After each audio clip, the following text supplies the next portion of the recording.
Hi friends, അസ്സലാമലൈക്കും. സൗദാസ് തുനിയയിലേക്ക് എല്ലാവർക്കും സ്വാഗതം.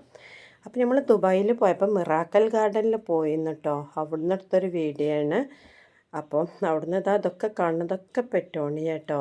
ഇത് നമ്മൾ മിറാക്കൽ ഗാർഡനിൽ പോണ വഴിയാണ് ഈ കാണുന്നതൊക്കെ.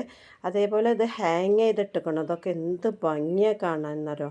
അപ്പോൾ ഇതിങ്ങനെ ആവാൻ എന്താ കാരണം വെച്ചാൽ ഞാനൊന്ന് ശരിക്കും ഇങ്ങനെ നോക്കിയപ്പോൾ നമ്മളവിടെ ആ വലിയൊരു ചട്ടി ഉണ്ടല്ലോ, നമ്മൾ താമരയൊക്കെ വളർത്തുന്ന ചട്ടിയില്ലേ വലിയത്, അതിൻ്റെ ഒരു മുക്കാൽ വലിപ്പമെങ്കിലുണ്ടാവും ഈ ചട്ടിയുടെ വലിപ്പം കേട്ടോ.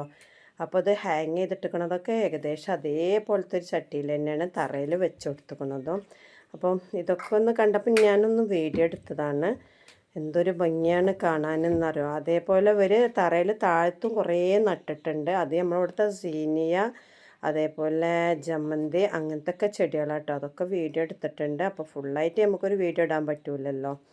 അപ്പം നിങ്ങൾ ആരെങ്കിലും മിറാക്കൽ ഗാർഡനിൽ പോയിട്ടുണ്ടെങ്കിൽ ഒന്ന് വീഡിയോൻ്റെ ഇടയിൽ കമൻറ്റ് ചെയ്യുന്നുണ്ട്. ദുബായി പോയിട്ട് മിറാക്കൽ ഗാർഡനിൽ പോയിട്ടുണ്ടെങ്കിൽ നമുക്ക് കമൻറ്റ് ചെയ്യുന്നുണ്ട്. ഇതൊക്കെ നമ്മൾ നടന്നു പോണ വഴിയിലാണ് കാണാനുള്ളത്. എന്തൊരു ഭംഗിയാണെന്നറിയോ. നിങ്ങളവിടെ 4 മണിക്കൂറാണ് ചിലവഴിച്ചത്. 4 മണിക്കൂറൊന്നും തികയൂല, അത്രയുണ്ട് നമുക്ക് നടന്ന് കാണാൻ കേട്ടോ. ഇത് കണ്ടില്ല, ബാസ്ക്കറ്റ് പോലെ ഹാങ് ചെയ്തിട്ടൊക്കെയാണ്, ഒരു സപ്പോർട്ട് അതിനില്ല കേട്ടോ.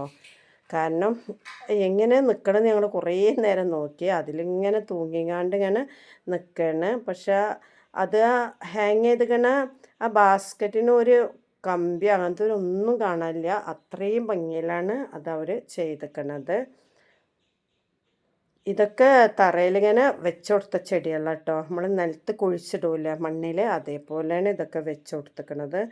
അങ്ങനെ ഒരുപാട് നേരം നമ്മളവിടെ നിന്ന് കുറേയൊക്കെ വീഡിയോ എടുത്ത് കുറച്ചൊക്കെ ഇന്നിപ്പോൾ നമ്മൾ വീഡിയോ ഇടുകയാണ്. അപ്പോൾ നിങ്ങൾക്ക് ആർക്കെങ്കിലും വീഡിയോ ഇഷ്ടപ്പെടുകയാണെങ്കിൽ സബ്സ്ക്രൈബ് ചെയ്യുക, ലൈക്ക് ചെയ്യുക, നിങ്ങളെ ഫ്രണ്ട്സിനും ഫാമിലിക്കും എല്ലാവർക്കും അയച്ചു കൊടുക്കുക. ഇത് നമ്മൾ നാടൻ പെട്ടോനി കേട്ടോ ആദ്യം കണ്ടത്. പിന്നെ നമ്മളെ കൊങ്ങിനിയാണ് അതിൻ്റെ അടുത്ത് യെല്ലോ കളറിലുള്ളത്. പിന്നൊക്കെ നമ്മളെ പെറ്റോണി തന്നെയാണ്. കാരണം ഈ ഒരു ചെടി കൊണ്ടാണ് അവിടെ ആകെ അലങ്കരിച്ചിരിക്കണത് കേട്ടോ. പെറ്റോണിയാണ് അധികം കൂടുതലുള്ളത്. പിന്നെ കുറച്ച് നമുക്ക് സാധാ നമ്മൾ അറിയപ്പെടുന്ന ചെടികളൊക്കെ തന്നെ ഉള്ളൂ. നമുക്ക് പേരറിയാത്ത ചെടികളൊന്നും അവിടെ കണ്ടിട്ടില്ല കേട്ടോ.